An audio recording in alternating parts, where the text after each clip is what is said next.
Secretary Pompeo, thank you very much for doing this interview with us. It's wonderful to be with you. As Secretary of State, you chose Iran as your first major foreign policy speech. Why Iran? Is it because of the urgency or the importance of it? So I think it's both.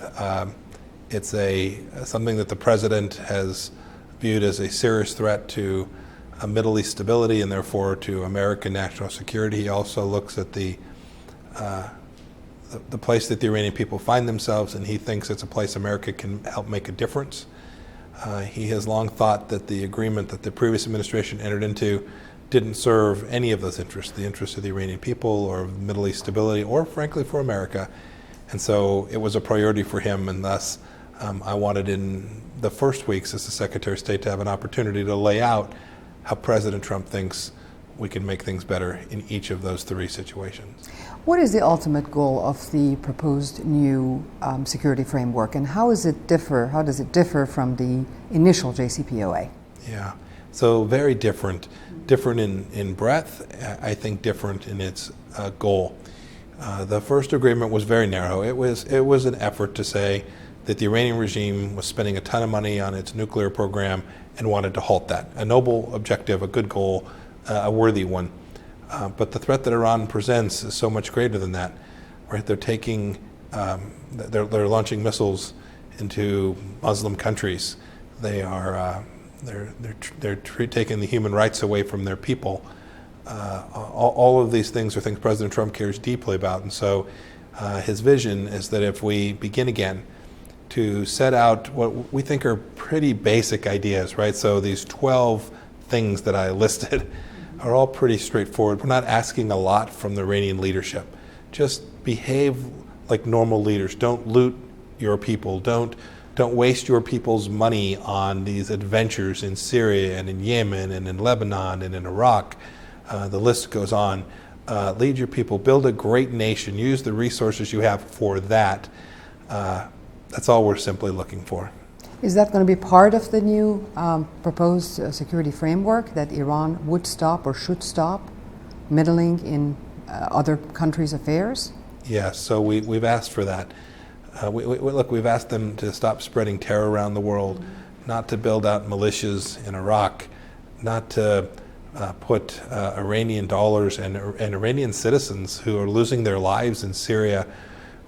It's inappropriate for Middle East security, and it's bad for the country. And so our aim is to set conditions where Iran will behave like a normal nation, right?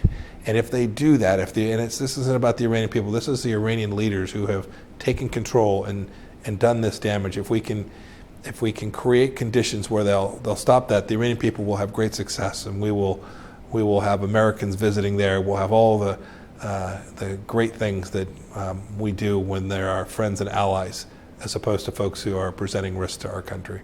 I'm going to get to the human rights issue also, sir, but if I may, I want to continue on the security framework if possible. How about a requirement for Iran to let inspections in the military sites? Is that going to be part of also the framework?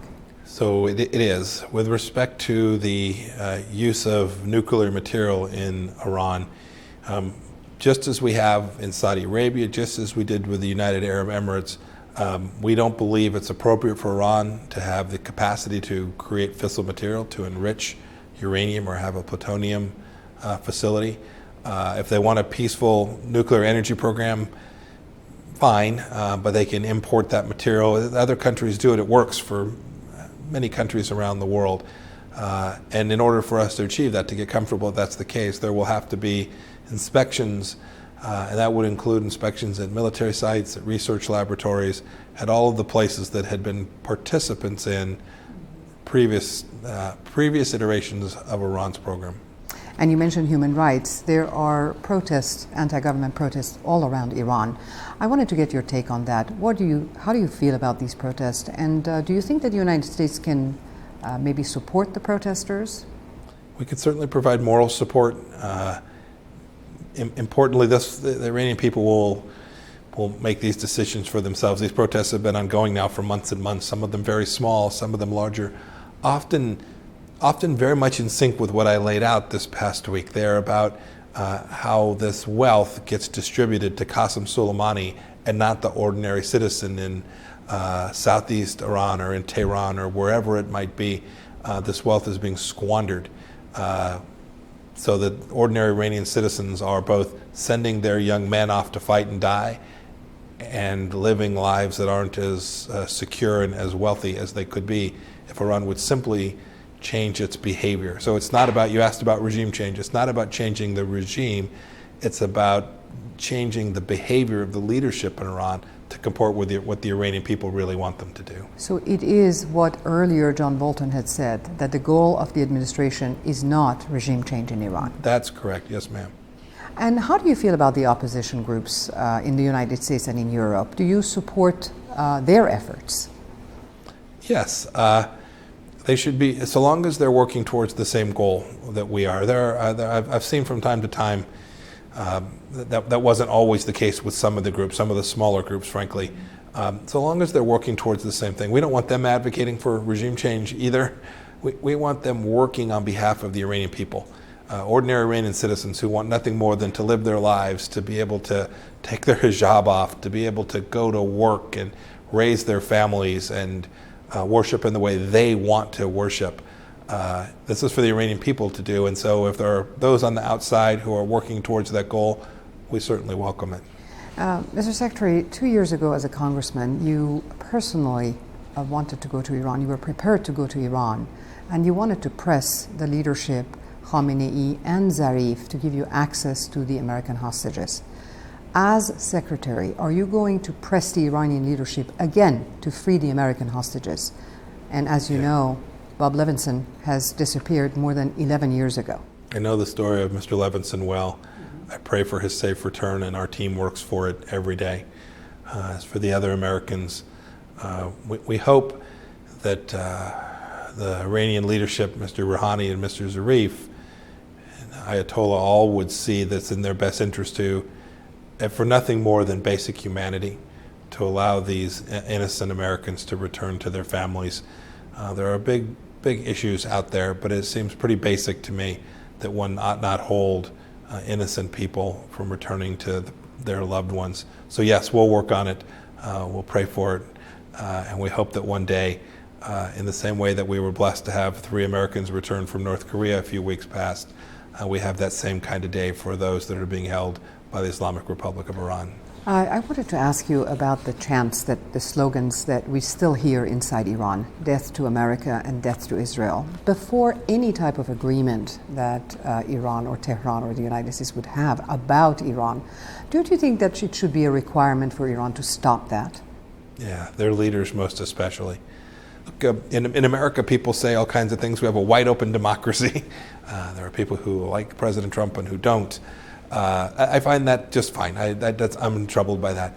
When you have senior leaders, when you have others fomenting these sort of fake gatherings to do nothing but come after and chant death to America or death to Israel, the Iranian leadership ought to stop. They ought to stop that because it's not the right thing for their people. Mm-hmm.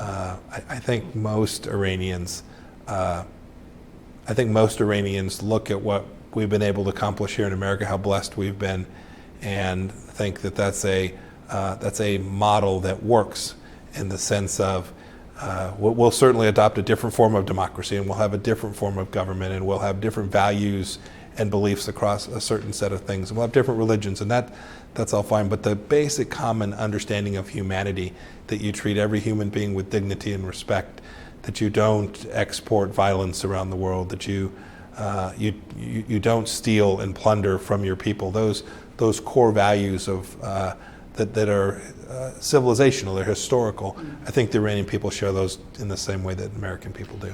Mr. Secretary, I want to go back to something that you said part of your speech. You stressed, and you just mentioned it, that no more wealth creation for Iranian kleptocrats. What is your take on congressional efforts to expose the hidden wealth of the corrupt leaders of Iran?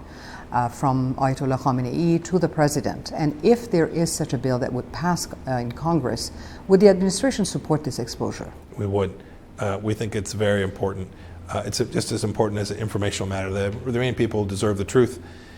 You have senior leaders that are pocketing money, using businesses that are nominally fronts, and frankly just stealing.